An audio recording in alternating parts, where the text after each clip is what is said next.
Madam, পনির sandwich কত করে? Sir সামনে চার্টে লেখা আছে, আপনি দেখে নিন।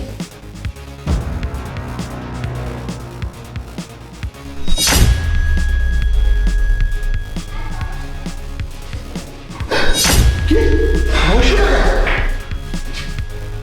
কেন ম্যাডাম, আপনাদের এখানে এত দাম কেন? এত টাকা দিয়ে স্যান্ডউইচ কে খাবে? আরে কি বলেন স্যার, দাম বেশি হবে কেন? রেগুলার প্রাইসে তো দেওয়া আছে। আর অন্যান্য রেস্টুরেন্টের থেকে তো আমাদের রেস্টুরেন্টের খাবারের দাম অনেক কম। আর অন্য রেস্টুরেন্টের থেকে আমাদের রেস্টুরেন্টের স্যান্ডউইচের সাইজটাও অনেক বড়। আর আমি আপনাকে গ্যারান্টি দিয়ে বলতে পারি, অন্য রেস্টুরেন্টের খাবারের থেকে আমাদের এখানকার পনিরের স্বাদটা একটু বেশি। আরে ম্যাডাম, পনিরের টেস্ট তো সব জায়গায় একই রকম হয়। আর আপনাদের এখানকার পনির কি এমন স্পেশাল আছে শুনি? আপনারা কি ইউরোপ আমেরিকা থেকে এনেছেন যে এত দামে বিক্রি করছেন? আরে দাম বেশি হবে কেন? আচ্ছা আপনি একটা কাজ করুন, আশেপাশের রেস্টুরেন্ট থেকে দামটা আপনি দেখে আসুন, তারপর আমাদের এখানে এসে দাম দেখবেন কোথায় বেশি আর কোথায় কম। এই শুনুন, আমার না অন্য কোথাও থেকে দাম জানার কোনো দরকার নেই। আপনারা যত বড় করে লিখে রেখেছেন সেটা দেখে যে কেউ বলতে পারবে যেটা কম দাম নাকি বেশি দাম। আপনারা একটা স্যান্ডউইচের দাম যেটা লিখে রেখেছেন সেই টাকা দিয়ে তো আমি আমার 10টা ফ্রেন্ডকে স্যান্ডউইচ খাওয়াতে পারি। আমি খাবো না এত দামি স্যান্ডউইচ, আমি অন্য কোনো রেস্টুরেন্ট থেকে খেয়ে নেবো। কি আজব, আজকালকার যুগে এমনও গিফটা মানুষ আছে যে 90 টাকা একটা স্যান্ডউইচ খেতে এত কথা বলে, আর 90 টাকা ওনার কাছে এত টাকা। এমন ভাব করলো যে 90 টাকা না 900 টাকা। ম্যাডাম, আমাকে একটা চিজ দিয়ে পনির স্যান্ডউইচ দিন। হ্যাঁ আপনি একটু বসুন, আমি এখনই দিচ্ছি।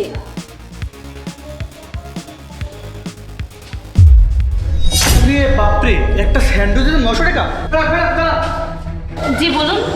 আপনারা চাটে যে খাবারের দাম লিখেছেন ওটা কি আসলে পনির স্যান্ডউইচের দাম? হ্যাঁ কেন? কি আপনাদের এখানে পনির স্যান্ডউইচের দাম এত বেশি? স্যার দাম কোথায় বেশি? আর তাছাড়া আমাদের এখানকার সব খাবারের দামই বাজেট ফ্রেন্ডলি। Budget friendly? মানে আমি কখনো শুনিনি যে একটা পনির স্যান্ডউইচের দাম এত টাকা হয়। আজকে যদি আমি এখান থেকে একটা পনির স্যান্ডউইচ খাই তাহলে আমার সব টাকা একদিনে শেষ হয়ে যাবে। আপনাদের খাবার আপনারাই খান, আমি খাবো না। আর স্যার দাঁড়ান শুনুন। কি ব্যাপার, মাত্র 90 টাকা পনির স্যান্ডউইচের দাম, আর এটা ওনাদের কাছে এত টাকা মনে হচ্ছে? আমি এক কাজ করি, আমি নিজেই গিয়ে দেখি।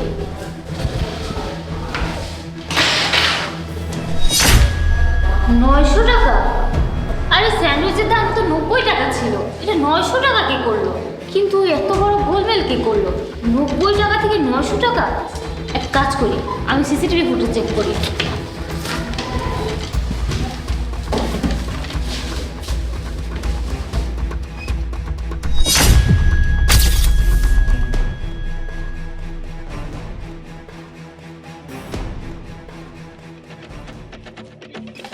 ম্যাডাম, সেকেন্ড ফ্লোরে 2টা স্যান্ডউইচের অর্ডার এসেছে, তাড়াতাড়ি বানিয়ে দিন। হ্যাঁ হ্যাঁ আমি এক্ষুনি বানিয়ে দিচ্ছি।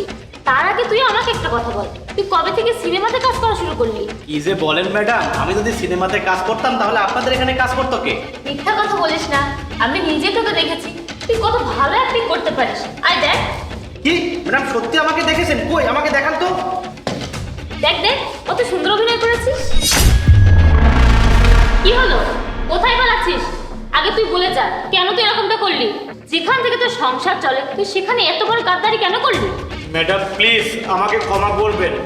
ওই যে সামনে যে ইমন সাহেবের দোকান আছে না, উনি আমাকে বলেছিল যে করেই হোক আপনার দোকানের কাস্টমার যেন আমি তাড়িয়ে দিই, কারণ আপনার দোকানের স্যান্ডউইচের দাম কম আর এখানকার স্যান্ডউইচ অনেক টেস্টি হয়, এই জন্য ওর দোকানের স্যান্ডউইচ বিক্রি হয় না। তাই আমাকে 10,000 টাকা দিয়ে বলেছিল 90-এর জায়গায় 900 করে দিতে, যেন কাস্টমাররা দাম দেখে সবাই ফিরে যায় আর ওর দোকানে গিয়ে স্যান্ডউইচ খায়, তাতে ওর ব্যবসা অনেক ভালো হবে। ও আচ্ছা, তার মানে তুই ইমনের কথা শুনে এগুলো করেছিস? ওকে তো আমি পরে দেখছি, তার আগে আমি তোকে দেখে নি। এই তুই এক্ষুনি আমার এখান থেকে বেরিয়ে যা, কালকে থেকে আর কাজ আসবি না। আর যদি তুই কাজ এসেছিস তাহলে তোকে আমি পুলিশ ডেকে ধরিয়ে দিব। প্লিজ ম্যাডাম আমাকে কাজ থেকে বের করে দিবেন না, তাহলে আমি না গিয়ে থাকবো।